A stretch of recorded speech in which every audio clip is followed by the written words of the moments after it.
Es obligatorio. un grado de minuciosidad en el personaje que yo no sé si es que sale de ella simplemente porque ella es así, porque funciona de maravilla o porque hay un director que con muy pocas pistas, porque yo creo que no puedes dirigir todo eso, sino tú puedes dar una serie de marcar una serie de intenciones y aquello funciona, es que ella funciona de maravilla.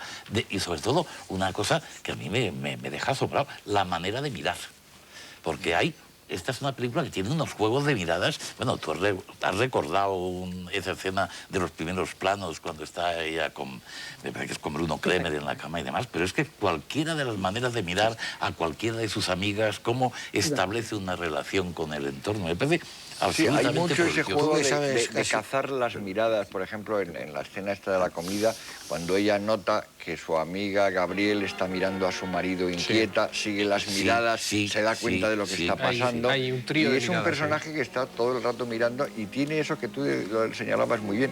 No solo interrelaciona muy bien con los demás actores, que además tiene escenas prácticamente con todos los personajes, sino que además aguanta muy bien escenas en solitario absolutamente, como todo el principio de la película, ¿no? Que además tiene varias fases hasta que llega, aparece su hijo, etcétera, y está perfectamente, y tú sigues, o sea, la sigues obsesivamente.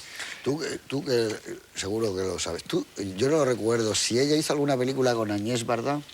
No, porque le hubiera ido muy bien. Sí, pues ese estilo. Agnès Varda era una actriz que le hubiera ido muy bien en La Monnaie. Yo creo que ella se centró mucho con unos directores franceses, estos que no eran los de la Nouvelle Vague, que eran un poco los tradicionalistas contemporáneos de la Nouvelle Vague, y que hizo películas que la mayoría no eran muy buenas, pero a menudo eran interesantes, y siempre se pregunta uno si en parte no sería gracias a ella sobre todo. Sí, yo creo porque luego, yo creo que tiene la capacidad esta que creo que es esencial para que alguien pueda ser una estrella. Yo creo que ha sido una de las pocas estrellas europeas de los últimos tiempos, que es la capacidad de atraer a la cámara y a través de la cámara al espectador. Y en ese sentido, Sautet, yo creo que al tener un cine muy centrado en los actores, muy fundamentado en los actores, y que los filma generalmente muy atentamente y muy de cerca, bueno, pues es como el señor que pone una lupa enfocada en alguien, que si ese alguien da de sí, lo capta, ¿no? Claro, yo creo que ese es el secreto el secreto, la verdad es que yo coincido contigo. Encontrar un secreto en las películas de Sautet es para tesis doctoral, porque a mí me produce también el desconcierto que te producen a ti las películas de Sautet. Yo he hablado un poco de esa impresión. Al final las vuelves a ver. ¿Me gustaría volver a ver esta película? Pues te cuesta trabajo pensar que vas a dedicar pero luego te pones a verla hora 45 minutos. No lamentas haberla visto. Claro, yo, por ejemplo, cuando la estoy viendo, tengo que decir que el comienzo de la película, con ese aborto que luego involuciona totalmente al final el personaje, ¿no? Y que yo creo que esa decisión moralmente tan grave le acaba pesando enormemente, porque dice, ese niño hubiera sido un silencio entre el personaje de Claude Brasseur y de ella, pero al final se da cuenta que ella necesita algo más en la vida, aunque se quede realmente muy, muy solitaria. Pero lo que tú decías, es decir, esos tiempos muertos de prepararse un té, de no hacer nada, de no pasar nada, que mantienen un plano realmente muy largo, esos planos interiores de la oficina cuando están dentro del pupitre de diseño, realmente dices, caray, en un cine sintético, en un cine que intenta contarte cosas, es que no tiene ni siquiera un componente, vamos a decir, behaviorista, objetivista de lo que está diciendo ahí, un poco documentalista en el sentido del verismo o verosimilitud que decía Miguel del cine. Entonces, cuando estás viendo la película, caray, a mí me irrita profundamente. Yo la verdad es que no soy muy partidario de ese tipo de cine, vamos a decir, entomologista, objetivista, que no tiene que ver con el de Antonioni de la época, es otro completamente distinto, ¿no? Pero cuando va avanzando la película, pues la verdad es que las películas de Sautet uno empieza a sentirse más a gusto, logra de alguna forma establecer un cierto grado, si no de empatía o de complicidad, que en mi caso nunca se produce con las películas de Sautet, que no es un cineasta frío precisamente, pero sí que pone una cierta distancia por su carencia de estilo, por la grisura de los personajes, porque me cuentan cosas... mucho que insiste en crearte una especie de sensación de simpatía que tú reaccionas un poco diciendo, oye, no me des tanto el tratamiento, ¿no? Pero yo creo que sí que hay una cosa, que es que vas conociendo algo a los personajes, así como por goteo. Es que empiezan muy abruptamente sus películas, te mete de golpe en ese mundo cerrado. Hombre, los conoces más o menos y te importan algo, no en sí mismos, sino como construcción ficticia, si quieres, pero funcionan. Pero ella que se ha llevado tanto a su terreno la película esta y otras, a mí me parece que coinciden dos cosas. Una, que la fórmula Sauté, desde Las cosas de la vida, Max y los chatarreros, que estaban muy bien, César y Rosalía, ya se va agotando. Y entonces ella es un poco, está repitiendo lo mismo. Y cada vez a mí me da la sensación de que son películas, tú ves esta especie como una película alemana, como si se lo llevara ella a su terreno. Ella es alemana y hay algo en el ritmo suyo de actuación, algo nórdico, algo que no es francés. Yo creo que eso es de ella. Hay una cierta, hay una ligereza narrativa, yo creo, importante, ¿no?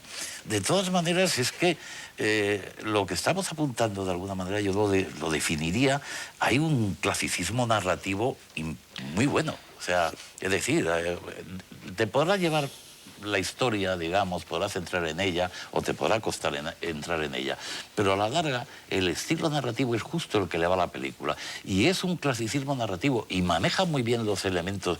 No es una película, bueno, hay un traveling bastante bonito, pero no es una película de grandes movimientos de cámara, pero en cambio hay un manejo del sonido espléndido. Hay unas escenas un poco caóticas, como suelen ser estas cosas de los fines de semana en una casa de campo con niños pequeños. Esa no hay película francesa que no ocurra, efectivamente, ¿no? Pero con ruidos en el exterior, ladridos, la madre que se asoma a la ventana llama a uno de los niños, al Jean-Pierre, para que haga no sé qué, o sea, o para que se calle, o para que vuelva, o sea, todo ese manejo de una situación complicada, maravillosamente simplificada desde el punto de vista narrativo y funciona muy bien.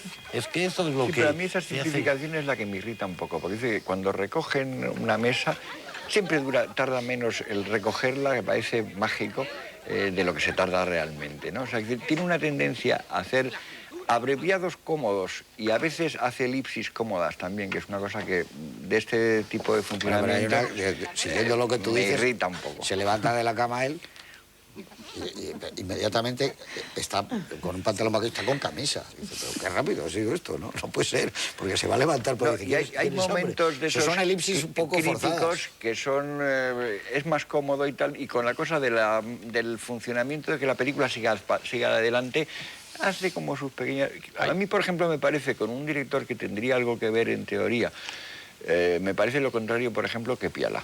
Que me parece que Piala se enfrentaba brutalmente y de golpe a ese tipo de situaciones, y entonces en esas situaciones no hacía elipsis brutales del contenido, ¿cómo te diría yo?, cotidiano y esa cosa. Y en cambio, refuerza el elemento cotidiano de los coches que se mueven, de la gente que va, que entran en la oficina, que fichan, que si toman café, que piden el café y toda la historia. Y en cambio hay momentos cruciales que se los saltan. Entonces a mí una de las cosas que me pasa con él es que muy a menudo me está enseñando la parte de un bloque narrativo, no los pedazos que a mí me intrigaría ver, sino los que menos me interesaría ver. Sí, pero es que puede que sea una desafinidad entre la manera de ver las cosas de Sauté y la mía, pero me lo ha producido toda la vida, y la verdad es que he visto casi todas sus películas y la mayoría las he visto varias veces, y la mayoría en última instancia acabaría diciendo a la gente, mira, no es que sea una cosa maravillosa, pero vale la pena verlas. E incluso si las vuelvo a ver, pues a lo mejor eso, como decías tú antes, no te da mucha apetencia, pero una vez que te pones a verla, la ves hasta el final. Y al final no lamentas haberla vuelto a ver, y dices, sí, tiene cosas que están muy bien vistas, tiene cosas que son aquí muy reales. Sí, aquí hay, pero por ejemplo, cuando él entra en el mundo de la reivindicación de la empresa, la película baja, porque ya no está ella tan presente, y todo ese mundo... Bueno, perdona una cosa, demasiados minutos. Yo no he conseguido saber a qué se dedica la empresa, te lo prometo. O sea, es que, pero es vaporoso. Bastante vaporoso. Eso parece un McGuffin hablando en términos hitchcockianos preocupantes. Hablan, pues eso, de algo como de diseño. Hombre, No, ella hace tienes cosas. que deducirlo porque tiene un tablero con tecnígrafo, vamos, o sea, cosa Sí, que en la y época el era... marido, Pero y, no bueno, el sabes marido. muy bien en qué consiste el trabajo que hace cada uno tampoco. Es No, como no, no, darte la idea de... Es una especie de fórmula impresionista de darte como indicios. Pero esas Porque- ocupaciones sí que son importantes en el cine de Soteo. O sea, todas sus películas se basan en si la gente está ocupada, no está ocupada, los problemas dentro de la empresa, sobre todo de esta parte de su filmografía. El elemento como digo, de la solidaridad y de no sé qué, y de los compañeros y los amigos y toda esa historia, la verdad es que lo tiene siempre, pero para mi gusto siempre un poquito retórico. Y es uno de los elementos que a mí me chinchan un poco. Sí, O sea, yo creo que es un tipo que al mismo tiempo es como sobrio, pero alardea de sobriedad. Y entonces luego hay otras cosas en las que en cambio es sumamente enfático, de una manera no patentemente enfática, sino esa especie de enfatismo de repetir, de darte toquecitos y toquecitos y toquecitos. Yo creo que eso